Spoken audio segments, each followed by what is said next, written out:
Get back in line. First class isn't for everyone. The words cut through the air like a knife, loud enough for nearby passengers to hear, precise enough to make heads turn. A routine business trip turns into a corporate battleground right at the boarding gate. When a condescending airline manager decides to make an example out of a black CEO, he has no idea he's chosen the one passenger who can shut down his entire airline with a single phone call. This isn't just a story about discrimination. It's a minute-by-minute account of how a multi-billion-dollar company was brought to its knees by one man's prejudice and one woman's refusal to be belittled. What happens when unchecked authority meets absolute power? Stay with us to witness the shocking confrontation, the immediate fallout, and the life-altering consequences that followed. A lesson that echoed from the departure lounge all the way to the boardroom. The air in the Monarch Air Prestige Lounge at Chicago O'Hare was a carefully curated symphony of calm. The clinking of porcelain on saucers, the hushed murmur of conversations about market caps and quarterly earnings, the distant, almost romantic roar of a Boeing 787 spooling up for its transatlantic journey. It was a world away from the frantic chaos of the main terminal. Dr. Amara Wilson sat in a plush leather armchair by the floor-to-ceiling windows, watching the ballet of ground crews on the tarmac below. She wasn't drinking the complimentary champagne or indulging in the artisanal cheese selection. Her focus was on the tablet resting on her lap, its screen filled with complex logistics schemas and financial projections for Nexus Global Logistics, the international supply chain powerhouse she had built from the ground up over 15 grueling years. Nexus wasn't just a company. It was her life's work, a testament to her belief that efficiency and humanity could coexist in the cutthroat world of international freight. Her flight to Frankfurt MA-104 was the final leg of a week-long whirlwind tour. The deal waiting for her in Germany was the culmination of 2 years of negotiations, a partnership that would make Nexus the exclusive logistics provider for the entire European Union sector of a massive tech conglomerate. It was a $4.8 billion deal, the kind that reshapes industries. She was dressed for the 8-hour flight in a tailored but comfortable cashmere hoodie in deep navy paired with designer jeans and immaculate white leather sneakers. It was a uniform of quiet luxury, a subtle signal to those in the know that she valued comfort and quality over ostentatious displays of wealth.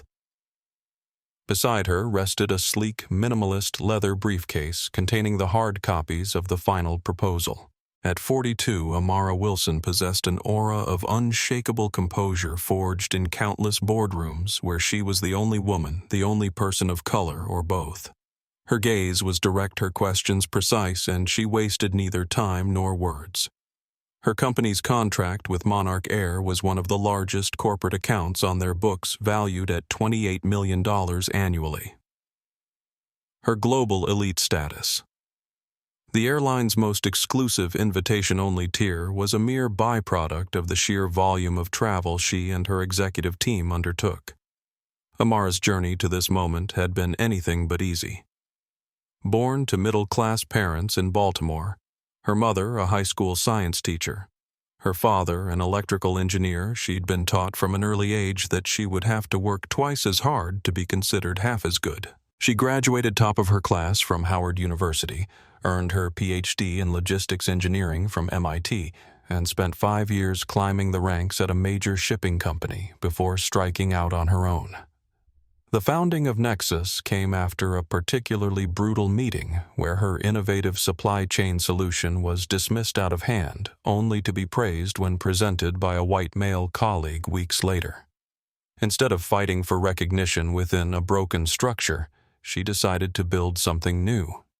Starting with just 3 employees and a small office in Chicago, she now employed over 8,000 people across 43 countries. Amara checked her watch, a subtle Patek Philippe that had been a gift to herself when Nexus hit its first billion in annual revenue. 30 minutes until boarding. She returned to reviewing the final contract points, making small annotations with a stylus. The deal was solid, but there were always last-minute details to consider. Meanwhile, 2 floors below Victor Shepard, the station manager for Monarch Air at O'Hare, was having a truly terrible day. A baggage system failure that morning had created a domino effect of delays. A surprise FAA spot inspection had his team scrambling. And to top it all off, a memo had come down from corporate headquarters in Dallas, a blistering critique of declining profit margins on premium routes. The memo, authored by a new notoriously ruthless VP of operations, specifically called for station managers to crack down on status fraud, unauthorized upgrades, and lounge misuse, with the implicit threat that heads would roll if costs weren't contained. Victor, a man whose ambition had long outpaced his talent, read the memo as a personal directive. He saw it as his chance to be a hero, to show the new VP he was a company man, a tough enforcer who could protect the bottom line. At 47, he'd been passed over for promotion 3 times and was determined that this time would be different. He was a stickler for rules, not because he believed in fairness, but because rules were a shield for his own insecurities and a weapon to wield against those he deemed unworthy. In his mind, the image of a premium passenger was firmly set, a middle-aged white man in a slightly rumpled suit barking into a phone. Anyone who didn't fit that mold was to him an anomaly and a potential target for his newfound zeal. Victor had joined Monarch Air 12 years ago after a mediocre career at 2 smaller airlines. His resume was padded with exaggerations, his reference letters carefully cultivated from people who were just happy to see him leave. He'd managed to position himself as a cost-cutting expert and efficiency specialist, terms that often masked his true talent, making subordinates miserable enough to quit before they earned benefits. With thinning blonde hair meticulously arranged to conceal his receding hairline and a perpetual sheen of sweat on his upper lip, Victor compensated for his physical insecurities with aggressive posturing and unnecessarily loud instructions to staff. His Navy Monarch Air blazer was always buttoned too tight across his expanding midsection, the company pin on his lapel polished daily as if it were a military decoration. He left his cramped office and decided to show his face on the concourse, his eyes scanning for any infraction, any nail that needed to be hammered down. His gaze swept over the bustling crowds, the sea of faces, until it landed on the boarding area for MA 104 to Frankfurt. The priority line was already forming. It was his flagship flight, his responsibility, and he was determined to make sure everything and everyone was perfectly in its place. The boarding announcement for flight MA 104 echoed through the lounge, and Amara gracefully packed her tablet into her briefcase. She gathered her things and made her way to Gate K12, the journey smooth and unremarkable, the final few steps of a 1,000-mile business trip. She saw the lines forming and joined the short queue for Group 1 boarding, nodding politely to the gate agent, a young woman named Lucia Hernandez, who was scanning passports with practiced efficiency. Lucia had been with Monarch Air for 4 years, working her way up from baggage services to the coveted position of international gate agent. She was known among frequent flyers for her warm smile and unflappable demeanor, even during the most chaotic of boarding procedures. Today, Lucia's dark hair was pulled back in a neat bun, her uniform crisp, despite it being the end of a long shift. She'd been watching the flight manifest with interest, noting several VIPs, including 2 senators, a famous violinist, and most notably Dr. Amara Wilson, whose global elite status was flagged with the highest priority code in the system. Lucia had read about Dr. Wilson in Hispanic Business Quarterly and had secretly hoped to catch a glimpse of the woman who had broken so many barriers in the logistics industry. The premium cabin passengers were now lining up their boarding passes and passports in hand. Lucia called for Group 1 to begin boarding, her voice pleasant but authoritative over the announcement system. "Good afternoon, ladies and gentlemen. We're now ready to begin boarding Monarch Air Flight 104 to Frankfurt.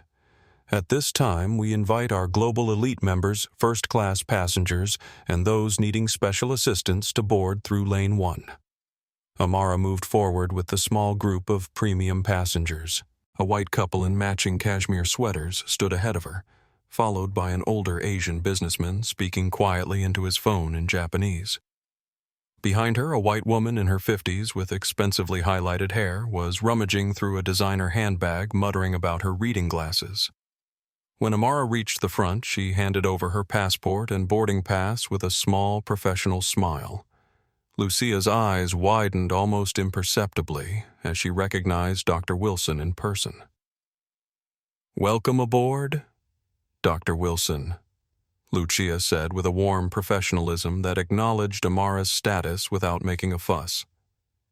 "It's an honor to have you flying with us today. You're all set for Seat 2A. Enjoy your flight to Frankfurt." Amara returned the smile. "Thank you, I appreciate it." She took 2 steps past the podium, her foot about to cross the threshold of the jet bridge when a sharp voice cut through the air. "Hold on a minute. Just one moment." Amara turned. Victor Shepard had stepped out from behind a pillar, his arms crossed, a look of suspicious scrutiny on his face. He wasn't looking at Lucia. His eyes were fixed solely on Amara. "Let me see that boarding pass again," he said, his tone leaving no room for debate. He didn't address her by name or title. Slightly surprised, Amara handed her pass back to Lucia, who looked nervously at her supervisor. Victor snatched it from the young woman's hand, his eyes narrowing as he studied it. He held it up to the light as if it were a suspected counterfeit bill. "Wilson, Amara," he muttered, then looked up at her, his gaze sweeping over her cashmere hoodie with undisguised skepticism. "This is a first-class ticket, Seat 2A. "Yes, I'm aware," Amara replied, her voice calm and level, betraying none of the irritation beginning to simmer beneath the surface. "Is there a problem?" "We've had a lot of issues recently with irregularities." Victor said, the word hanging in the air, thick with insinuation. "I just need to verify the legitimacy of this booking." The line behind Amara had stopped. People were starting to stare. A low murmur went through the crowd. Amara felt a familiar hot prickle of indignation, but she kept her composure. "Verify it? How? It was just scanned. Your system confirmed it's valid." "The system can be fooled," he retorted, his voice growing louder, playing to the audience he was creating. "This is an expensive seat. I need to see the credit card used to purchase the ticket." This was a highly unusual and demeaning request. She was a global elite member. Her identity had been verified multiple times. This wasn't protocol, it was a personal challenge. "That's not standard procedure," Amara stated, her voice losing its warmth and becoming clipped and precise. "My ticket was purchased through my company's corporate travel portal, as it always is. You have my passport. My name is on the manifest. The ticket is valid." Lucia tried to intervene, her voice low and professional. "Sir Dr. Wilson is one of our top-tier global elite members. Her account is secure. I can see the corporate booking code right here." Victor shot her a venomous look that silenced her instantly. "I am the station manager, and I am handling this. Stay out of it." He turned back to Amara. "Ma'am, if you can't produce the purchasing card, I can't let you board. We've had too many cases of fraud." Passengers waiting to board were now openly watching the confrontation. Several had pulled out phones. Among them was Taylor Morgan, a 34-year-old tech journalist on her way to cover the same conference in Frankfurt that was tangentially connected to Amara's business deal. Taylor had been live tweeting her travel experience all morning and immediately recognized the situation unfolding as something significant. She began recording discreetly, her journalistic instincts kicking in. "I've never been asked to produce a credit card after my boarding pass was already scanned and approved," Amara said, her voice still steady but with an edge of steel now. "This isn't about fraud prevention. This is about something else entirely." Victor's face flushed red. "I don't appreciate what you're implying. I'm just doing my job. If you want to board this flight, you'll comply with security protocols. Which protocol specifically requires a global elite member to produce a credit card after their boarding pass has been scanned and approved?" Amara asked. The question was precise, designed to expose that no such protocol existed. Victor didn't have an answer, so he escalated instead. "Step aside, please. You're holding up the line. If you want to sort this out, you can speak with customer service in the terminal. From the back of the boarding area, Michael Rodriguez, a senior operations officer for Monarch, noticed the commotion. At 42, Michael had been with the airline for nearly 2 decades, working his way up from baggage handler. He immediately recognized Dr. Wilson not just from her profile in the system, but from a logistics conference where she'd been the keynote speaker. He started making his way toward the gate, sensing trouble. "I'm not moving," Amara stated calmly. "I have a confirmed reservation, a valid ticket, and the right to board this flight. If there's a specific security concern, I'd like to know what it is." Victor's nostrils flared. He was being challenged publicly, and his fragile authority felt threatened. He reached for Amara's boarding pass again, and with theatrical deliberation tore it in half. Gasps erupted from the crowd. Someone muttered, "He can't do that," another voice said. "This is wrong. This boarding pass is now invalid." Victor announced loudly, "Security. We have a situation at Gate K12. 2 security officers who had been monitoring a nearby checkpoint began moving toward the gate. Lucia looked horrified, her eyes darting between Victor and Amara. Amara stood perfectly still, her expression unreadable. Years of negotiating billion-dollar deals had taught her how to mask her emotions. Inside, she was calculating, assessing, making decisions that would reverberate through an entire industry. "You are making a significant error," she said quietly. Not a threat, but a simple statement of fact. "The only error was trying to use a ticket that wasn't yours." Victor replied, his voice thick with condescension. "First-class seats are for legitimate premium customers." The security officers arrived, both white men in their 30s, looking uncertainly between Victor and Amara. This woman was attempting to board with what I suspect is a fraudulent ticket, Victor told them. She's refusing to provide verification and won't step aside. The older security officer, whose badge read Daniels, approached more cautiously. "Ma'am, can you tell me what's happening here?" Before Amara could answer, Victor cut in. "I've explained the situation. Please escort her from the gate area." Officer Daniels looked uncomfortable. "Sir, I need to hear from her as well." Amara met the officer's gaze directly. "My name is Dr. Amara Wilson. I'm a global elite member with Monarch Air. My boarding pass was scanned and approved by the gate agent. Mr. Shepard here intervened, demanded to see my credit card, which is not standard procedure, and when I questioned this, he tore up my boarding pass." As she spoke, Michael Rodriguez finally reached the gate area. "Victor, what's going on?" he asked, his voice low but urgent. "Handling a security issue." "Michael, not your concern," Victor responded dismissively. "Dr. Wilson is one of our highest-tier members," Michael said, glancing apologetically at Amara. "There must be some misunderstanding." Victor's eyes narrowed at this betrayal from a colleague. "I'm the station manager here. This is my call."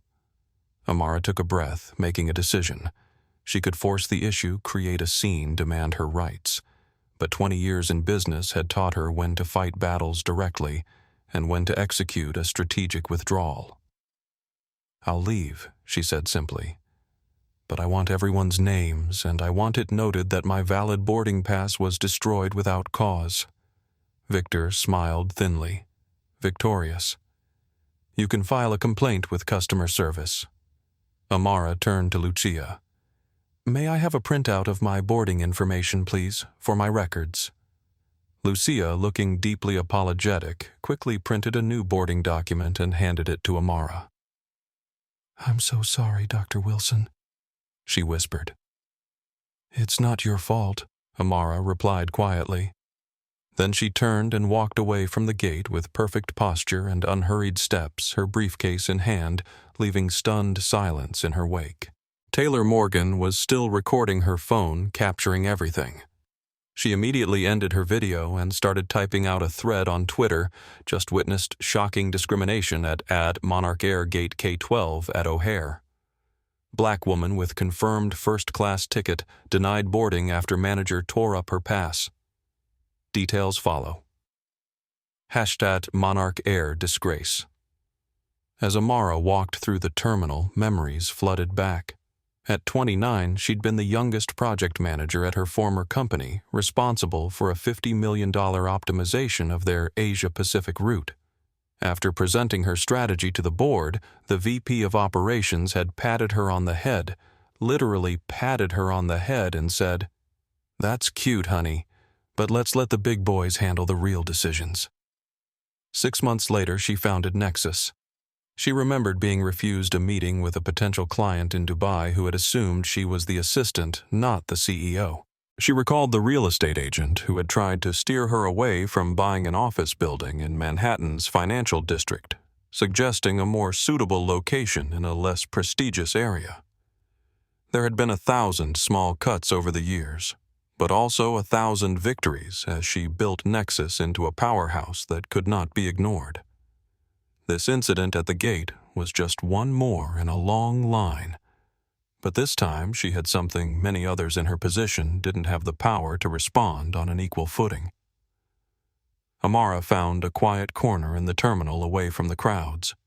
She took out her phone and made a single call. "Jordan, it's me," she said when her COO answered. "I've just been denied boarding on MA-104. "Yes, Monarch Air." The station manager tore up my boarding pass and called security. Jordan Palmer had been with Amara since the early days of Nexus. At 38, he was her most trusted executive, the person who turned her strategic visions into operational realities. "What do you want me to do?" he asked simply, knowing that Amara wouldn't be calling without a plan. "Activate Contingency Protocol Delta," she said calmly. "Full implementation. And get me a private jet to Frankfurt. I have a meeting that won't be delayed." There was a pause on the other end. "Delta. Are you sure that's significant?" "I'm sure. They've made their choice. Now they'll see the consequences. I'll call you back in 10 minutes with confirmation," Jordan said. "Do you want me to notify the board?" "Not yet. Let's let things unfold naturally." And Jordan, "Make sure the European team is fully briefed on what's happening. The Autolux deal cannot be affected by this." She ended the call and sat perfectly still for a moment, her mind moving through the implications of what she'd just set in motion. Contingency Protocol. Delta wasn't a mere corporate response. It was a financial neutron bomb designed to reshape the landscape. She had never used it before, hoping she would never need to. Back at the gate, Victor was feeling smug as he supervised the continuing boarding process. He'd shown everyone who was in charge, enforced the rules, protected the company from another freeloader trying to scam a first-class seat. He'd write up a detailed report for Diane Fletcher, the VP of Operations, explaining how he'd thwarted an attempt at status fraud. Perhaps this would finally get him the recognition he deserved. Sir Lucia said hesitantly, "Should I note anything specific in the system about what just happened?" "Just mark her as a no-show," Victor replied. "And note that she was uncooperative with security protocols." Michael Rodriguez stood nearby, his discomfort evident. "Victor, do you have any idea who that was?" Victor rolled his eyes. "Some entitled woman who thought the rules didn't apply to her." "That was Dr. Amara Wilson," Michael said quietly, "CEO of Nexus Global Logistics, our largest corporate account in the Chicago region." For a brief moment, Victor's confidence wavered, but he quickly recovered.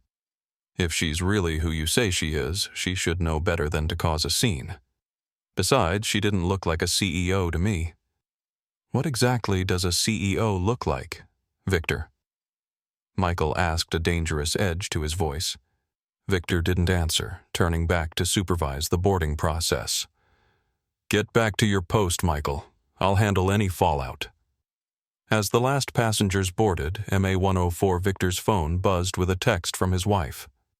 "Have you seen what's happening on Twitter? Someone posted a video from your gate." Before he could respond, his work phone rang. The caller ID showed Fletcher D. His heart skipped a beat. Diane Fletcher never called station managers directly unless something was very wrong. "This is Victor Shepard," he answered, trying to sound confident. What the hell is happening at Gate K12? Diane's voice was ice cold. I'm getting calls from the board about a discrimination incident with a VIP passenger. Tell me this isn't as bad as it sounds. Ma'am, I was simply enforcing our new security protocols regarding verification of premium tickets. A passenger couldn't provide proof of purchase. Was this passenger Dr. Amara Wilson? Diane cut in. Victor felt a chill run down his spine. I believe that was the name, yes. Jesus Christ, Shepard. Do you have any idea what you've done? Get to your office. Now. Don't speak to anyone. Don't make any statements. Don't even breathe too loudly until I call you back. The line went dead. Victor stood frozen, the first inkling of doom creeping into his consciousness.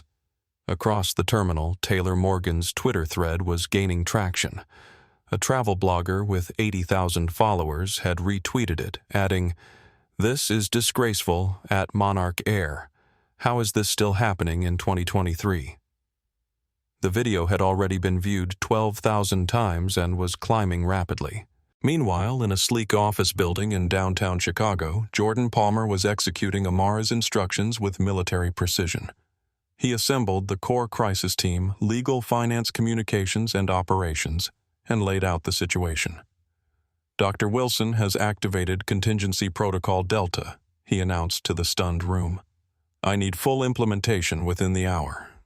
Lisa Martinez, Nexus's chief legal officer, immediately began typing on her laptop. I'll prepare the contract suspension notices. All services or just transport. All services. Jordan confirmed. Complete separation. Tyler Washington, the CFO, was already running calculations. We're talking about $28 million in annual contracts plus the leverage impact on their alliance partnerships. This will hit them hard. What about the logistics vacuum? Asked Rachel Kim, VP of Operations. We can't just leave cargo sitting on runways. We have contingency carriers already approved as backups, Jordan replied. Activate all of them. Priority 1 is ensuring zero disruption to our clients. Monarch Air is about to become a case study in how not to treat your most valuable partners. Back at O'Hare, Amara had moved to the Admiral's Club lounge operated by American Airlines. She sat calmly checking emails when her phone rang. It's done, Jordan said. Protocol Delta is active. All contracts with Monarch are suspended effective immediately. Their system access to our logistics platform will terminate in 30 minutes. The legal notices have been dispatched to their board executive team and legal department. A private jet will be waiting for you at Chicago Executive Airport in Wheeling in 1 hour. Thank you, Jordan. Any immediate response? Not yet, but their corporate headquarters must be just getting the notices now. It won't take long. As if on cue, Amara's phone displayed an incoming call from an unknown number. I believe that's them now, she said. Keep me updated. She declined the call and returned to her email. Let them sweat, she thought. This wasn't her first negotiation.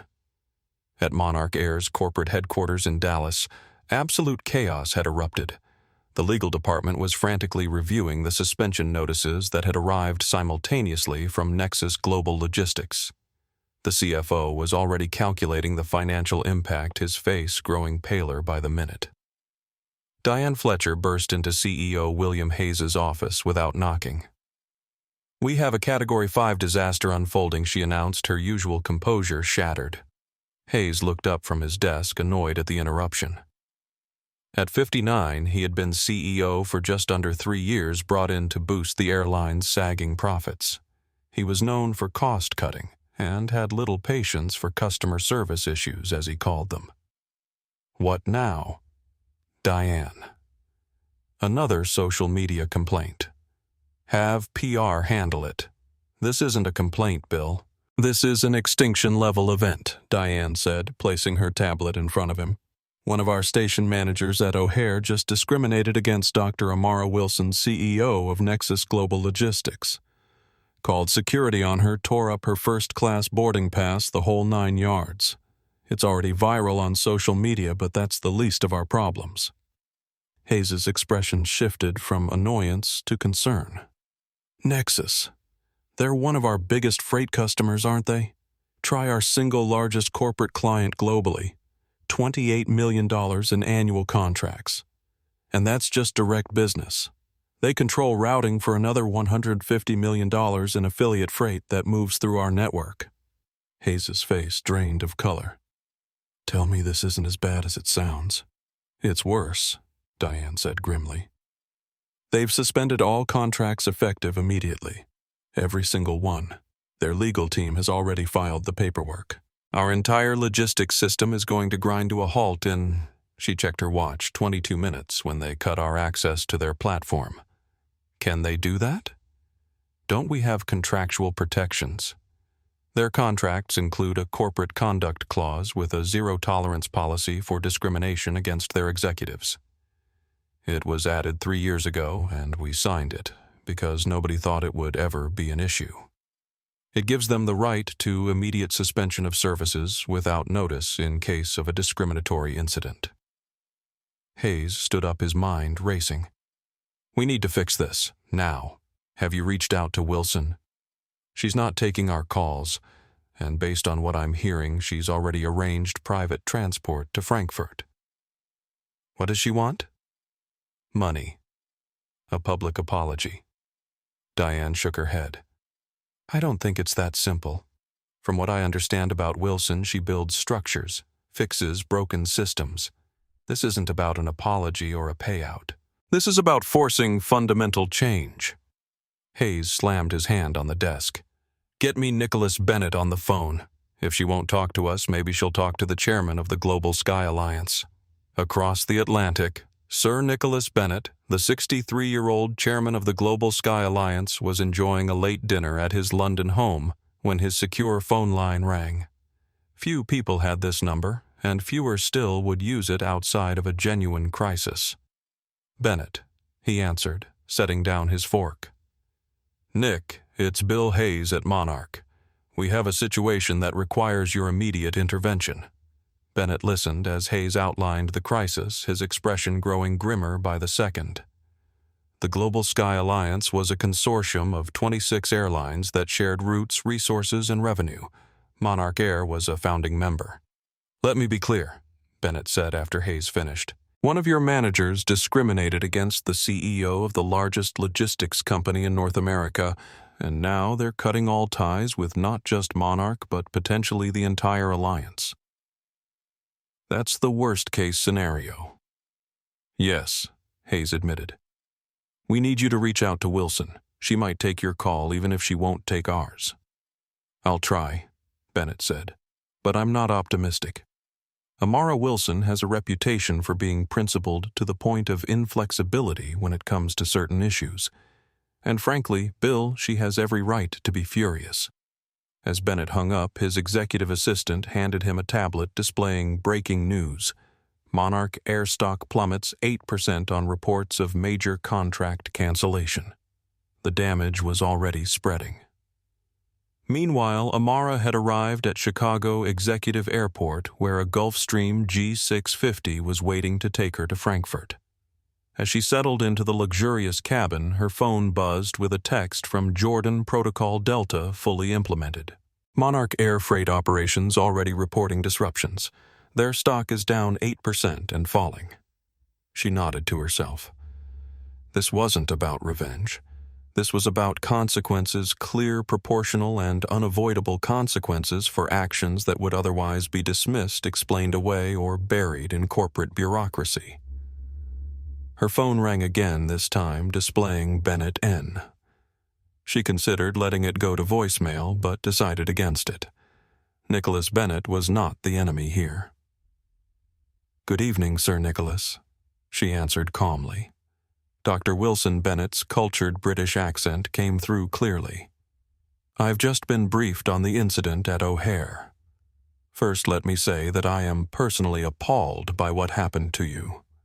It was inexcusable, unprofessional, and contrary to everything the Alliance claims to stand for. I appreciate that, Amara replied. But I suspect you're calling for more than just to offer an apology. Direct as always, Bennett said with a slight chuckle. Yes, I'm calling to understand what it would take to resolve this situation. The contractual suspensions with Monarch are already causing significant disruption, and the potential impact on the broader alliance is concerning. What happened today wasn't an isolated incident, Sir Nicholas. It was the product of a corporate culture that enables and protects certain behaviors while punishing others. My response isn't about a single manager's actions. It's about forcing recognition of a pervasive problem. I understand, Bennett said, and to his credit, he sounded sincere. What are your terms for reinstatement of services I don't negotiate under duress, and I don't make demands in the heat of the moment? Amara said. I'll present my terms when I'm ready, not before.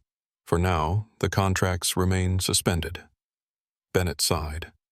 May I at least tell Hayes that you're open to discussing resolution terms in the future? You may, but make it clear that any resolution will require structural changes, not just window dressing. And Sir Nicholas. The next call should come from Hayes directly, not his proxies. As she ended the call, Amara gazed out the window at the darkening sky. The jet was preparing for takeoff, the engines spooling up with a reassuring whine. She didn't take satisfaction in what was unfolding. This wasn't about personal vindication. This was about using the power she had spent decades accumulating to create change that would outlast a news cycle or a social media moment. Monarch Air's operations center in Dallas had descended into controlled chaos. Real-time alerts were flooding in from stations across their network as Nexus-controlled freight shipments suddenly showed access denied in the system. Dispatchers were frantically calling for guidance as valuable cargo sat unprocessable on tarmacs from Miami to Seattle. In the executive conference room, William Hayes was surrounded by his crisis team, legal operations, PR, and finance, all looking shell-shocked as the scale of the disaster became clear. Give me numbers, Hayes demanded, his voice tense. The CFO cleared his throat. Initial impact is $2.3 million in stranded cargo that we can't process. By tomorrow morning, that number will hit $15 million if we can't restore system access. Our stock is down 12% and still falling in after-hours trading. Conservative estimate of total financial impact if this continues for a week, $75 to $90 million. Jesus, Hayes muttered. All because one manager couldn't keep his biases in check for 5 minutes. It's more than that, Diane Fletcher interjected. This was a predictable outcome of the culture we've cultivated. The memo I sent last week about cracking down on premium cabin abuse was coded language and everyone knew it. We've been selectively enforcing rules based on how passengers look for years. We just finally did it to someone with the power to hit back. The room fell silent at this uncomfortable truth. Sir, the head of PR, spoke up hesitantly. The social media situation is escalating. The video has over 3 million views. Major news outlets are picking it up. We're being called #Monarch racist on Twitter. Hayes rubbed his temples. Have we located Wilson? She's on a private jet to Frankfurt, Diane replied. Bennett spoke with her briefly. She's not making demands yet, but indicated she'll present terms for reinstatement of services when she's ready. What could she possibly want? A public flogging of the manager. Money. Diane shook her head. From everything I know about Wilson, this isn't about public humiliation or a payout. She builds things, companies, systems, structures. She'll want to rebuild our processes from the ground up. The legal counsel raised a hand. There's something else you should know. Our contract with Nexus isn't the only one at risk. Many of our corporate agreements include matching conduct clauses that allow other companies to suspend services if a partner is found in breach of ethics standards. We're already getting inquiries from 3 other major corporate clients asking for assurances that this isn't a pattern. Hayes's phone buzzed a text from the chairman of Monarch's board emergency board meeting in 30 minutes.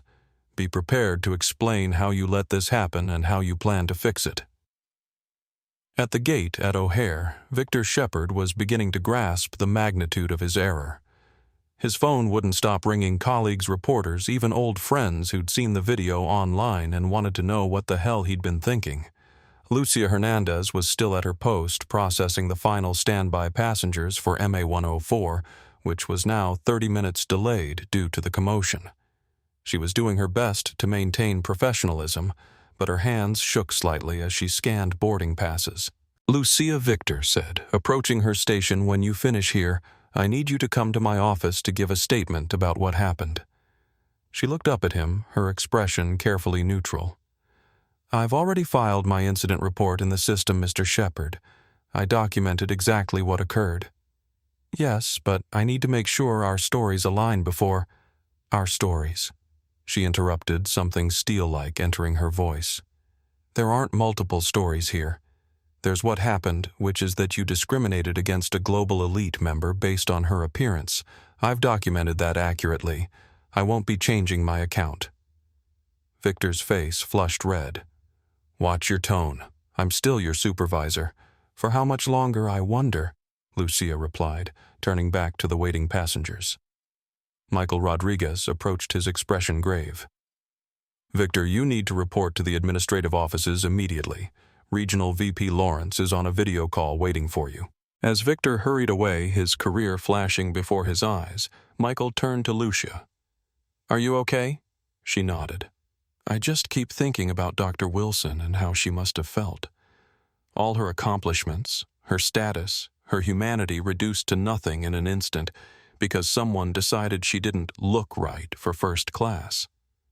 "I know," Michael said quietly, "but something tells me this story isn't over yet." On the Gulf Stream flying east across the Atlantic, Amara was reviewing the final terms of the Autolux deal when Jordan called with an update. "The fallout is spreading faster than we anticipated," he reported. "Monarch stock is down 15% now. 2 other major corporate clients have invoked their ethics clauses to suspend contracts pending investigation. The video has gone viral, over 5 million views and counting. CNN is running it in their business segment. And our operations," Amara asked, "always focused on the practical details. Seamless transition to backup carriers. We had some minor delays in Phoenix and Charlotte, but nothing significant. The contingency planning paid off." "Good. Have we heard anything official from Monarch yet?" Hayes tried to call twice in the last hour. "His office also sent a formal request for a video conference at your convenience." Amara considered this. "Let him wait until I land in Frankfurt. I want him to fully understand the scope of the problem before we discuss solutions." "Understood." The Autolux team confirmed they're aware of the situation, but it won't affect tomorrow's signing. If anything, they seem impressed by your response. After ending the call, Amara closed her eyes for a moment. The incident at the gate had triggered something deeper than professional indignation. It had connected to a lifetime of similar moments, being asked if she was in the right meeting, being mistaken for administrative staff, being questioned about her credentials, while male colleagues with identical qualifications were accepted without question. The difference now was that she had built something that couldn't be ignored. Nexus Global Logistics wasn't just a company. It was a critical piece of infrastructure that kept global commerce flowing. The power she wielded wasn't loud or flashy. It was essential, foundational, the kind of power that only becomes visible when it's suddenly withdrawn. In Dallas, the emergency board meeting of Monarch Air was reaching a crescendo of recrimination and damage control. "How could this happen?" demanded Eleanor Simmons, the longest-serving board member. "We've invested millions in diversity training and inclusion initiatives. Training means nothing if it's not reflected in our actual practices," replied Dr. James Martinez, the newest board member, and the only person of color in the room. "We've created a culture where someone like Shepard felt empowered to act on his biases because he believed the company would back him up. And historically we have." "What do you mean?" Hayes asked defensively. "I mean that we settle discrimination complaints, quietly transfer problematic employees instead of firing them, and issue weak public statements about reaffirming our commitment to diversity without actually changing anything substantial. Shepard wasn't an aberration. He was a predictable outcome of our structural priorities. The room fell uncomfortably silent as this truth settled over them. "What's done is done," said Thomas Warren, the board chairman. "The question now is how we fix it. Hayes, what's your plan?" All eyes turned to the CEO, whose confident facade had cracked considerably in the past few hours. "We've terminated Shepard effective immediately," Hayes began. "We're preparing a public apology, and we've reached out to Dr. Wilson to discuss restoration of services. We're also launching a comprehensive review of our customer service protocols." "That's it?" Dr. Martinez asked incredulously. "That's your big solution? Fire one manager, issue an apology, and promise to do better. That's exactly the window dressing I was talking about." "What would you suggest?" Hayes snapped. "We need to completely rebuild our approach to these issues from the ground up. Total transformation, not surface adjustments. And based on what I know of Amara Wilson, that's exactly what she's going to demand." The board chairman sighed heavily. "Hayes, fix this. Whatever it takes. If Wilson wants structural changes, give them to her. If she wants oversight authority, give it to her. The financial stability of this airline now depends on satisfying one justifiably angry CEO. Do not fail." As the meeting adjourned, Hayes found himself alone in the conference room staring at the latest update from the operations center without access to the Nexus logistics platform. Monarch Air's freight business was effectively paralyzed, with cascading impacts beginning to affect passenger operations as well. Planes that should be carrying cargo in their holds were flying half-empty. Shipments were being rerouted to competitors. The financial bleeding was accelerating. His phone rang his executive assistant. "Sir, we've just received word that Dr. Wilson has landed in Frankfurt. Her office has agreed to a video conference in 3 hours." Hayes nodded grimly. "Set it up in my office. And Martha, cancel everything else today. This is now the only priority." The video conference was set for 4 p.m. Frankfurt time, 9 a.m. in Dallas. As Amara settled into the presidential suite at the Frankfurt Kempinski, she reviewed the latest updates from Jordan. Monarch Air's stock had stabilized, but only after losing nearly 18% of its value, roughly $800 million in market capitalization in less than 24 hours. Financial analysts were issuing concerned reports about the company's ability to weather the crisis if the Nexus contracts weren't reinstated. Amara had used the flight time to carefully craft her approach. This wasn't about humiliating Hayes or extracting vengeance. It was about creating lasting, meaningful change, the kind that would protect others who found themselves in similar situations but without her resources or leverage. At precisely 4 p.m., she connected to the video call. William Hayes appeared on screen along with Diane Fletcher and a man Amara recognized as Thomas Warren, Monarch's board chairman. Dr. Wilson Hayes began his tone carefully modulated to convey respect and contrition. "First, let me offer our deepest apologies for the inexcusable treatment you received at O'Hare. The employee in question has been terminated, and we are conducting a thorough review of the incident." Amara's expression remained neutral. "Mr. Hayes, I appreciate the sentiment, but this isn't about one employee or one incident. This is about a pattern of behavior that your corporate culture enables and, in some cases, encourages." Hayes shifted uncomfortably. "I assure you, discrimination is against everything Monarch Air stands for. Actions speak louder than mission statements," Amara interrupted calmly. "The memo your VP of Operations sent last week instructing managers to crack down on so-called status fraud was thinly veiled code, and everyone knew it. It created an environment where someone like Victor Shepard felt empowered to make assumptions based on appearances." Hayes glanced sharply at Diane, who had the grace to look uncomfortable. "How did you know about that memo? I make it my business to understand the environments my company operates in," Amara replied. "The question isn't how I knew, but why you allowed it to be distributed in the first place." Thomas Warren leaned forward. "Dr. Wilson, We acknowledge that mistakes were made at multiple levels. We're prepared to take whatever steps necessary to address your concerns and restore our business relationship. What would it take to resolve this situation? Amara's gaze was steady. I've prepared a document outlining my requirements for reinstatement of services. I'm sending it now. She pressed a key on her laptop, and seconds later, all three Monarch executives received the file. As they opened it, their expressions shifted from hopeful to stunned. This is extensive, Hayes said finally. It's necessary, Amara countered.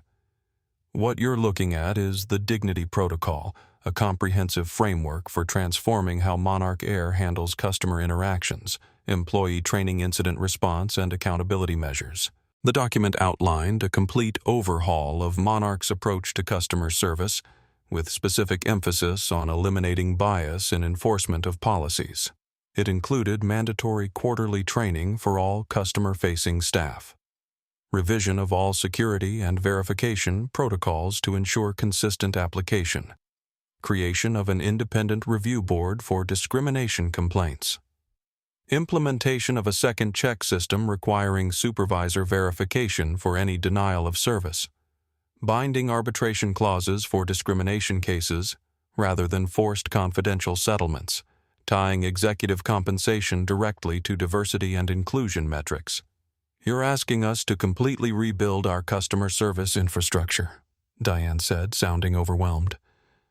I'm giving you the blueprint to fix what's broken, Amara corrected. The choice to implement it is yours. But understand that Nexus Global Logistics will not resume business with Monarch Air until these changes are fully adopted and operational. Not promised, not planned, implemented.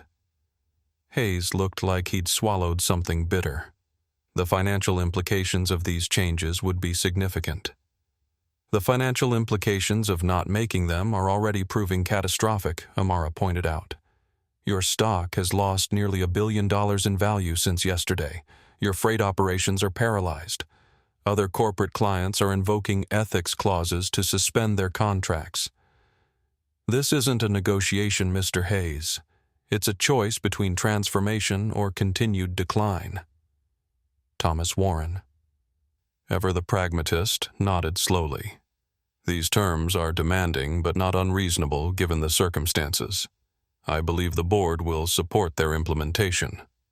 Hayes looked like he wanted to argue but thought better of it. How quickly could we restore services if we agree to these terms? That depends on how quickly you can demonstrate meaningful progress, Amara replied. I'll have my team establish benchmarks and verification procedures. As you meet them, we'll gradually restore services starting with the most time-sensitive cargo routes. And Victor Shepard Hayes asked. His termination was appropriate, but it's only the beginning. I want a full review of similar incidents over the past 5 years with appropriate remedies for those affected.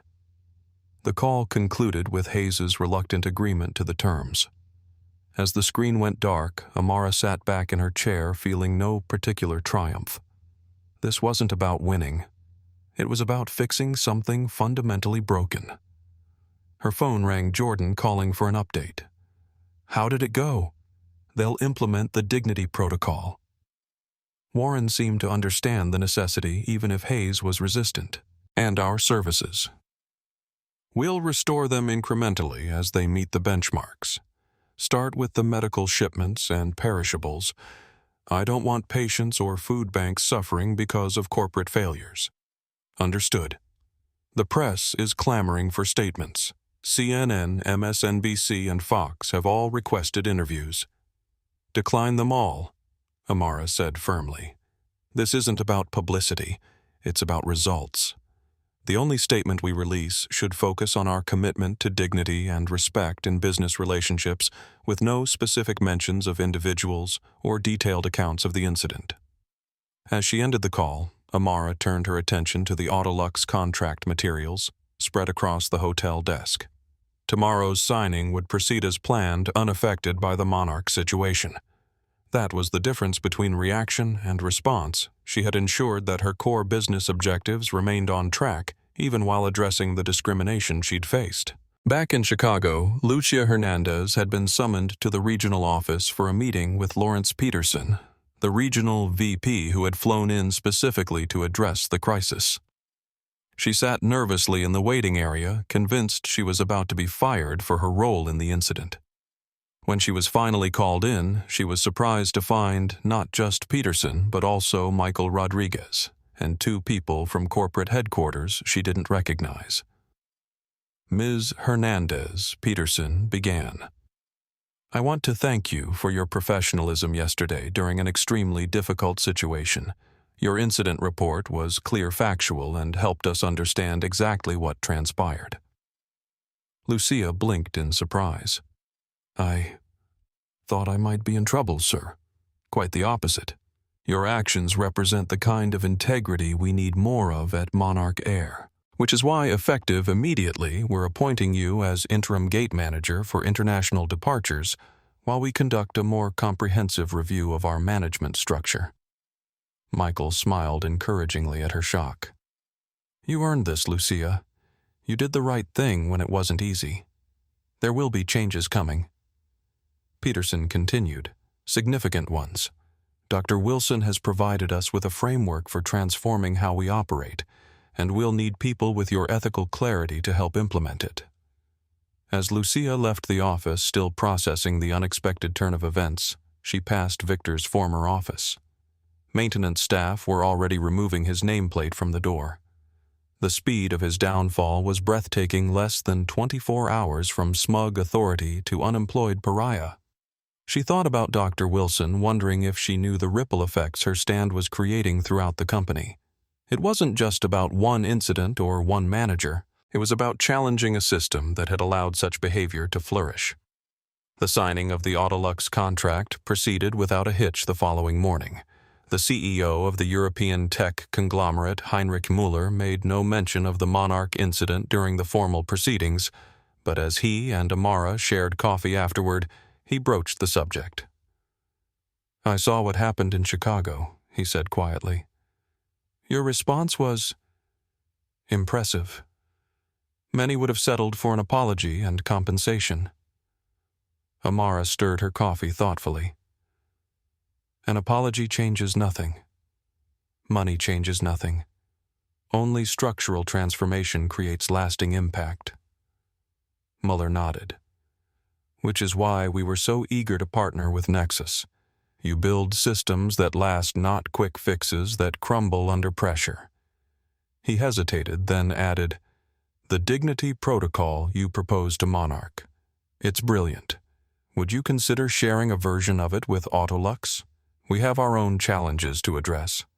Amara smiled. I believe we could arrange that. As she returned to her hotel to prepare for her flight home, Amara received an update from Jordan. Monarch Air had issued a public statement announcing a comprehensive transformation of their customer service practices, publicly embracing the Dignity Protocol without specifically naming it as such. Their stock had rebounded slightly on the news. They're moving faster than I expected, Amara commented during their call. Desperation is a powerful motivator, Jordan replied. They've already requested our verification team to review their first benchmark implementations, and Hayes has scheduled a company-wide address for tomorrow morning. Good. Begin restoring services for essential shipments as we discussed. And Jordan, I want a complete review of all our corporate partnerships. If this could happen with Monarch, it could happen elsewhere. I want the Dignity Protocol to become standard language in all our contracts moving forward. In Dallas, William Hayes was preparing for the most important speech of his career. The company-wide address would be broadcast to all Monarch Air employees globally, setting the tone for the transformation ahead. Diane Fletcher found him in his office reviewing his notes for the 5th time. The draft looks good, she said, having read it earlier.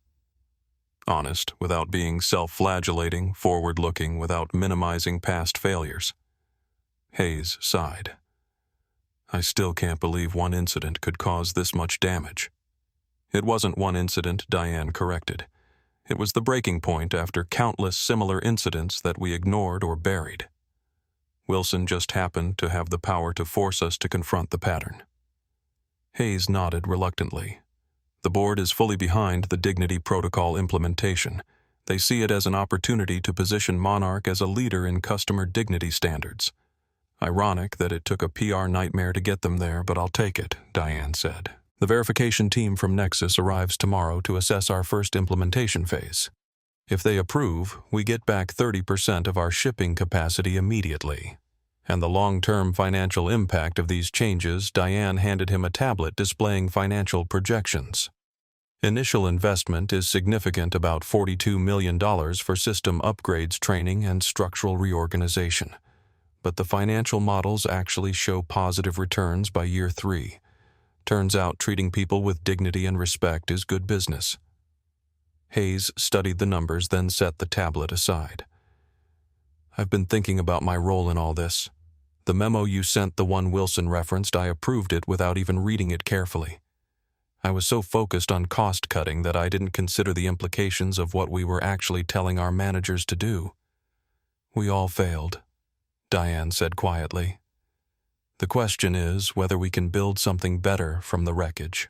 The next morning, as Hayes delivered his address to the company employees around the world, watched with varying degrees of skepticism and hope. He spoke about the incident, candidly acknowledged the structural failures that had enabled it, and outlined the transformation ahead. Most importantly, he framed the Dignity Protocol not as a punishment, but as an evolution, a necessary step toward becoming a better company. In Chicago, Lucia watched the broadcast alongside Michael and dozens of other O'Hare staff. When Hayes specifically mentioned the importance of employees like her, who had the courage to document wrongdoing accurately, she felt a complex mix of pride and caution. Words were easy. The real test would be in the implementation. After the broadcast, Michael turned to her. What do you think? Is this real change or just damage control? Lucia considered the question carefully. I think it's real change forced by damage control. The motivation might not be pure, but the results could be transformative anyway. Dr. Wilson seems to have understood that perfectly. Back in her Chicago office 3 days later, Amara was reviewing the first verification reports from the Monarch implementation. They were making genuine progress faster than she had anticipated. The immediate termination of Victor Shepard had sent a clear message throughout the organization, but more importantly, the structural changes were being implemented with surprising thoroughness. They've already completed the first phase revisions to their security protocols, Jordan noted during their review meeting. And they've established the independent review board with an impressively diverse membership, including 2 civil rights attorneys and a former EEOC commissioner. Hayes is no fool, Amara observed. He knows his career and possibly the company's survival depend on getting this right. What about the second check system for service denials operational at 60% of their gates already? Full implementation expected within 2 weeks. Amara nodded, satisfied with the progress. Restore the medical and perishable shipping routes as agreed, and schedule the second verification review for next week. As Jordan left, Amara turned her attention to a different matter entirely, the expansion of the Dignity Protocol to all of Nexus's corporate partnerships. What had begun as a response to discrimination was evolving into something more significant, a new standard for business relationships that placed human dignity at the center of corporate interactions. Her phone buzzed with a text from Nicholas Bennett. Remarkable impact already. Multiple alliance members asking about adopting the Dignity Protocol voluntarily. You've started something important. Amara smiled slightly. This was how real change happened, not through momentary outrage or viral videos, but through the patient, deliberate restructuring of systems to prevent harm rather than merely punishing it after the fact. 1 month after the incident, Amara accepted an invitation to meet with William Hayes and Thomas Warren at a neutral location, a conference room at the Chicago Economic Club. It would be their first face-to-face meeting since the implementation of the Dignity Protocol began. Amara arrived precisely on time, dressed in a tailored navy suit that projected quiet authority. Hayes and Warren were already waiting, both looking slightly nervous despite their efforts to appear confident. Dr. Wilson Hayes greeted her, extending his hand. "Thank you for meeting with us in person." "Mr. Hayes." "Mr. Warren?" she replied, shaking their hands firmly. "I understand you wanted to discuss the next phase of our services restoration." Warren nodded. "Yes. Your verification team has confirmed that we've met or exceeded all the benchmarks for the first 2 phases of implementation. We're hoping to accelerate the timeline for full restoration of services." "That depends on your continued progress," Amara said, taking a seat at the conference table. "I've reviewed the reports, and while I'm impressed with your implementation speed, I'm still concerned about the sustainability of these changes." Hayes leaned forward. "What would address those concerns? I need to know this isn't just crisis management, that once the pressure is off, you won't revert to old patterns. I need guarantees that these changes will be permanent." Warren exchanged glances with Hayes. "We've already incorporated the Dignity Protocol requirements into our corporate bylaws." The board voted unanimously. "Corporate bylaws can be changed," Amara pointed out. "I need something more binding." Hayes looked uncomfortable. "What exactly are you proposing?" "I want the Dignity Protocol to be integrated into the Global Sky Alliance's founding charter, not just for Monarch Air, but as a standard for all 26 member airlines, with binding arbitration clauses and financial penalties for non-compliance." The room fell silent. What Amara was asking would transform not just one airline, but an entire global alliance representing nearly 30% of worldwide air traffic. "That's beyond my authority to approve," Hayes said finally. "I'm aware," Amara replied calmly. "Which is why I've already discussed it with Sir Nicholas Bennett. He's cautiously supportive pending approval from the Alliance Board." Warren looked stunned. "You've been negotiating with Bennett directly?" "I've been exploring possibilities," Amara corrected. "The future of our business relationship depends on structural guarantees, not personal assurances. The Alliance Charter Amendment would provide that." Hayes seemed torn between admiration and frustration. "You're leveraging this incident to transform an entire industry." "I'm using my position to create lasting change," Amara countered. "The same position your employee questioned when he decided I didn't look like someone who belonged in first class."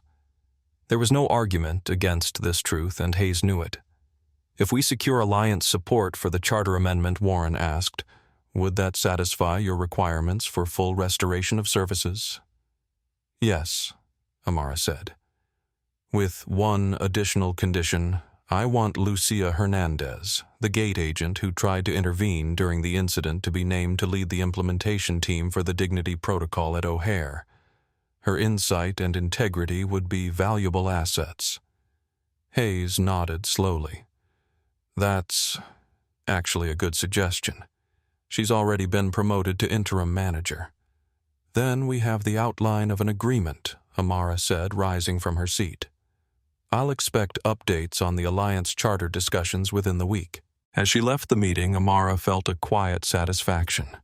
This had never been about punishing Monarch Air or extracting concessions. It had been about creating a template for change that could be replicated across an industry with a long history of similar problems. Her phone buzzed with a message from Jordan Autolux's implementation of Dignity Protocol proceeding ahead of schedule. 3 other major clients have requested consultation on adoption. What had begun as a response to discrimination was becoming a movement, a new standard for how corporations managed human interactions in an increasingly diverse global marketplace. 2 weeks later, the Global Sky Alliance Board convened an extraordinary session to vote on the Charter Amendment. The proposal had generated intense debate among member airlines, some of whom were resistant to what they viewed as external pressure. But the financial reality was undeniable. Monarch Air's brief separation from Nexus had cost them hundreds of millions in market value and operational disruptions. No one wanted to risk a similar outcome. Sir Nicholas Bennett skillfully guided the discussion, framing the amendment not as capitulation to pressure, but as a forward-thinking adaptation to changing consumer expectations.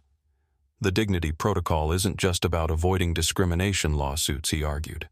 It's about creating a competitive advantage in a marketplace where consumers increasingly vote with their wallets based on corporate values.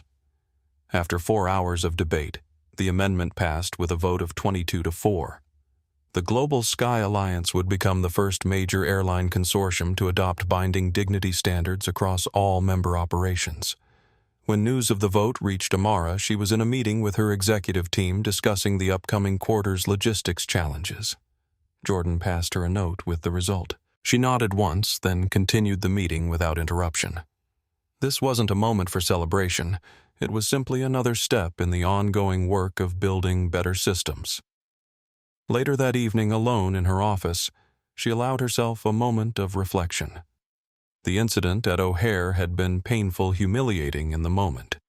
But the response, the structured strategic deployment of her influence to create lasting change, had transformed that momentary indignity into something powerful and enduring. Her phone rang, William Hayes calling to confirm the Alliance vote and request full restoration of services as agreed. "The implementation teams are ready," he said, sounding genuinely enthusiastic for the first time since their interactions began. "Lucia Hernandez has been officially appointed as lead implementation officer for the Chicago hub, and I wanted you to know that we're extending the Dignity Protocol beyond customer interactions to include our hiring and promotion practices as well." "That's good to hear," Amara replied. "I'll instruct our operations team to begin full restoration of services effective immediately." As she ended the call, Amara sent a brief message to Jordan: "Protocol complete. Full restoration authorized." With that simple directive, the last pieces of the response she had set in motion a month earlier fell into place. Monarch Air would regain its logistics capabilities, but the company, and now the entire alliance, had been fundamentally transformed in the process. The announcement of the Global Sky Alliance's adoption of the Dignity Protocol made front-page news in the business press. The Wall Street Journal ran an analysis piece titled, "How One Executive's Stand Transformed an Industry," while Bloomberg published a deep dive into the financial implications of the new standards. Monarch Air's stock had recovered most of its losses as investors responded positively to the company's transparent transformation. Industry analysts were already speculating that other airline alliances would soon follow suit, adopting similar standards to remain competitive. Victor Shepard, meanwhile, had discovered that his termination from Monarch was just the beginning of his troubles. The video of the incident had made him instantly recognizable, and his name had become synonymous with workplace discrimination. Job applications went unanswered. Former colleagues avoided him. His LinkedIn profile became a target for angry comments until he was forced to deactivate it. Sitting alone in his apartment, surrounded by bills and rejection letters, Victor finally began to understand the true cost of the biases he had so casually acted upon. This wasn't just about losing a job. It was about confronting the reality that his worldview was fundamentally flawed and had caused real harm to others. The reckoning was painful, but necessary. At O'Hare, Lucia Hernandez was thriving in her new role. The implementation of the Dignity Protocol had given her a platform to address issues she'd observed for years, but had felt powerless to change. Her team had already conducted training sessions for every customer-facing employee in the Chicago hub, and the early results were promising. Customer satisfaction scores were rising, and reported incidents of discriminatory treatment had decreased dramatically. Michael Rodriguez had been promoted to Regional Operations Director with explicit responsibility for ensuring compliance with the new standards. He and Lucia often worked together, their shared experience of the Catalyst incident giving them unique insight into the changes needed. "I never thought something like this would happen in my career," Lucia confessed during one of their implementation meetings. "A complete transformation of how we operate, all because one person refused to accept being mistreated. It wasn't just any person," Michael reminded her. "It was someone with the power to force change." That's the unfortunate reality. Most people who experience what Dr. Wilson did don't have the leverage to make corporations listen. Which is why these structural changes are so important. Lucia said thoughtfully. They protect everyone, not just those with power. At Nexus headquarters, Amara had moved on to other strategic priorities. The Monarch incident, while significant, was just one of many challenges requiring her attention. The expansion of the Autolux partnership was proceeding ahead of schedule, and new opportunities in the Asia-Pacific region demanded focus. Yet the impact of the Dignity Protocol continued to expand. 3 major hotel chains had approached Nexus about adapting the framework for their operations. A tech industry consortium was exploring how to implement similar standards in their customer service centers. What had begun as a response to one incident of discrimination was evolving into a new paradigm for corporate responsibility. Jordan found Amara in her office late one evening reviewing the latest logistics forecasts for the coming quarter. "I thought you might like to see this," he said, handing her a tablet displaying an article from the Harvard Business Review titled "The Wilson Standard: How the Dignity Protocol is Reshaping Corporate Ethics." Amara skimmed the piece, which analyzed the business case for dignity-centered corporate practices using the Monarch Air transformation as its primary case study. The article concluded that companies adopting such standards were seeing measurable improvements in customer loyalty, employee retention, and brand value. "They're missing the point slightly," she commented, handing the tablet back. "This isn't just about business metrics. It's about creating environments where people are treated with respect regardless of how they look or what they wear." True, Jordan agreed, but if corporate America needs a business case to do the right thing, I'll take it. The results matter more than the motivation. Amara nodded thoughtfully. "Have we received the final verification report from Monarch this morning? They've met or exceeded all benchmarks. The transformation appears to be genuine and comprehensive." "Good. Schedule a follow-up review in 6 months. Sustainable change requires ongoing verification." As Jordan left, Amara turned her attention back to the logistics forecasts. The Monarch incident had been resolved successfully, but her work continued. There would always be more systems to build, more structures to improve, more dignity to protect. That was the nature of progress, not a destination, but a continuous journey toward better. 6 months after the incident, Monarch Air hosted a corporate symposium on dignity-centered customer experience at their headquarters in Dallas. Leaders from across the travel industry gathered to learn about the transformation that had begun with one confrontation at a boarding gate and had evolved into a movement reshaping corporate practices worldwide. William Hayes gave the opening address, speaking with a humility that would have been unimaginable before the crisis. What we initially viewed as a catastrophic PR disaster has become the most significant positive transformation in our company's history, he told the assembled executives. The Dignity Protocol hasn't just changed how we treat our customers, it's changed how we understand our purpose as a business. The symposium featured panel discussions on implementation strategies, metrics for measuring improvement, and the business case for dignity-centered practices. But the most powerful moment came during Lucia Hernandez's presentation on frontline implementation.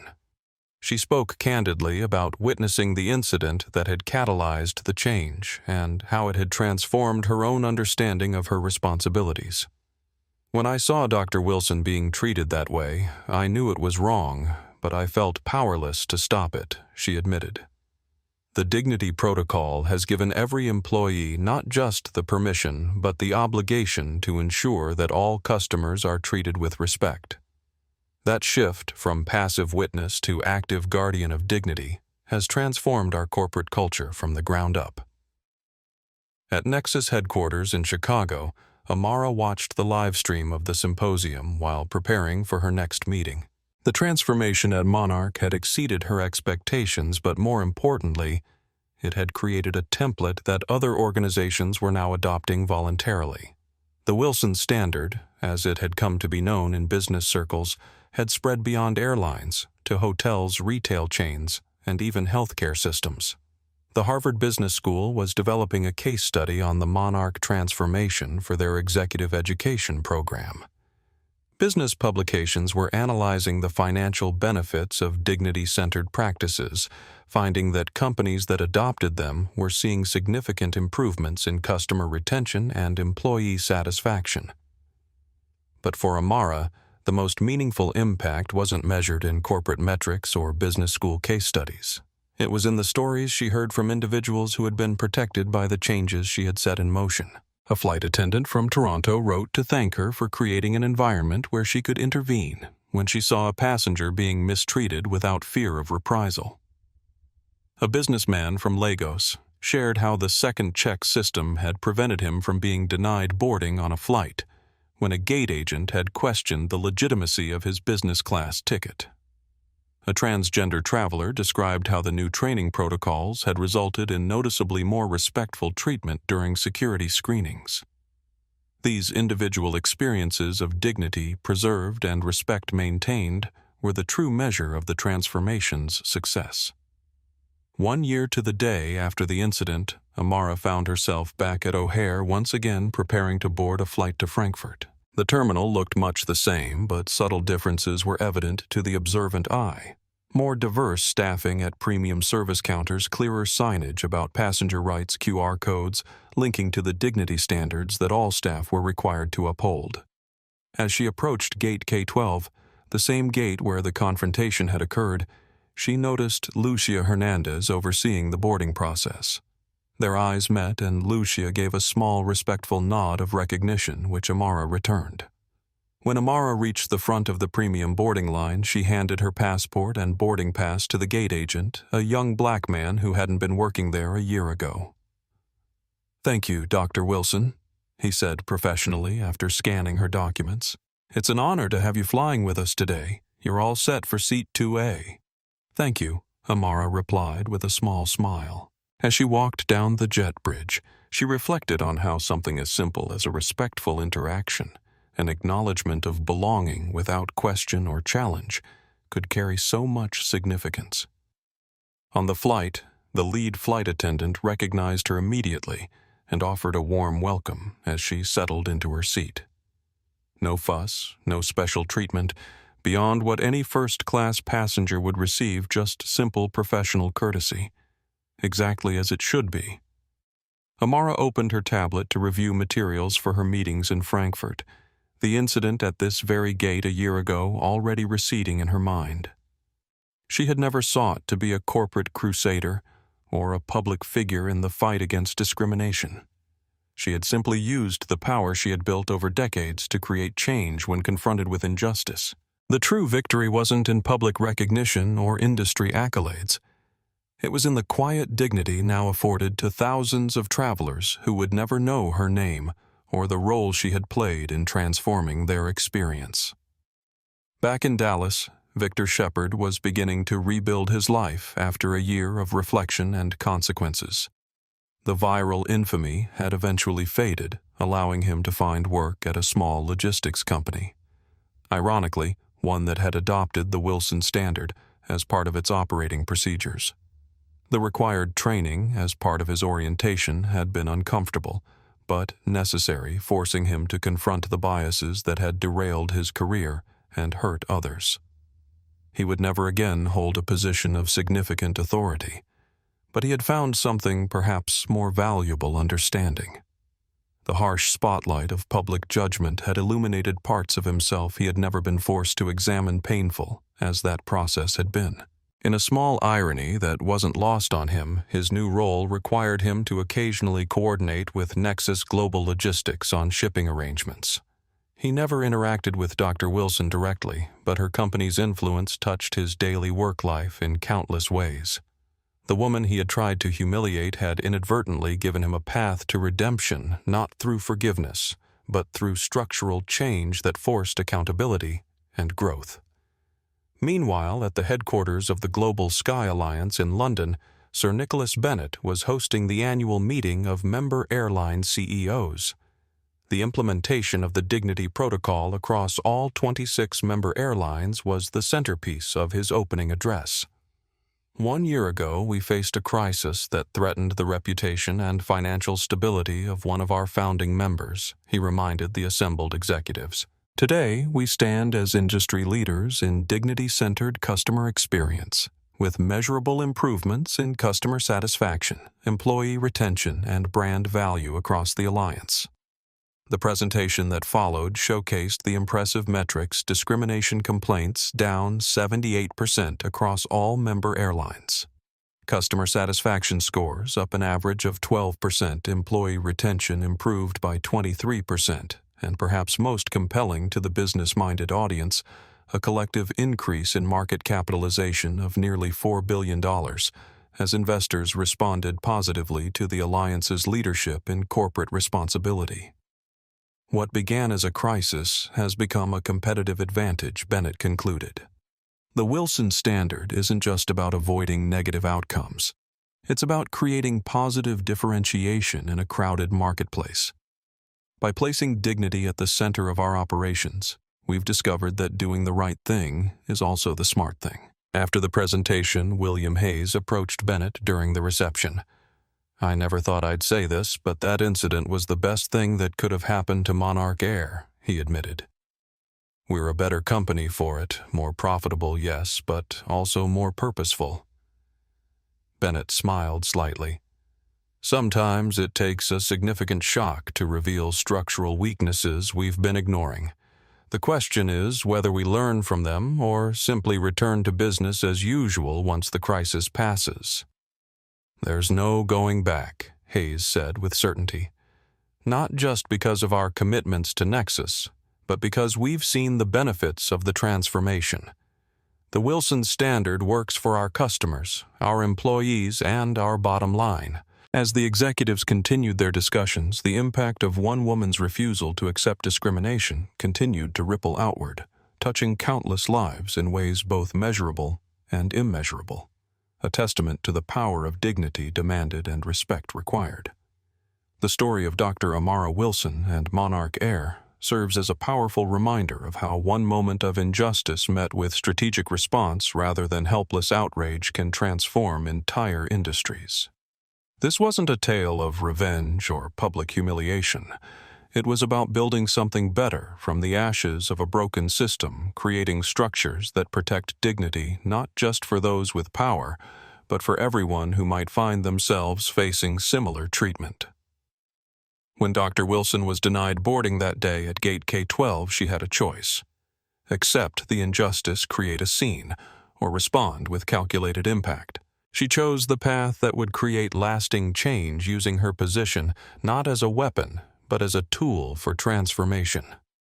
The result wasn't just justice for one incident, but protection against countless future incidents that will now never occur. The true power in this story lies not in the moment of confrontation, but in what followed: the quiet, determined rebuilding of systems to ensure that dignity isn't a privilege reserved for those who look the part, but a right extended to everyone, regardless of appearance, background, or circumstance. That's the kind of justice that outlasts viral videos and news cycles. That's the kind of power that truly matters. If this story resonated with you, we invite you to share your own experiences in the comments below. Have you witnessed or experienced similar treatment? How did you respond? What changes do you think are still needed in how companies approach these issues? Your voice matters in this ongoing conversation about dignity, respect, and the structures that either protect or undermine them. Don't forget to subscribe to our channel for more powerful true stories that illuminate the complexities of modern life and inspire positive change. And if you found value in this video, please share it with others who might benefit from its message. Hit that like button and notification bell so you never miss our next upload.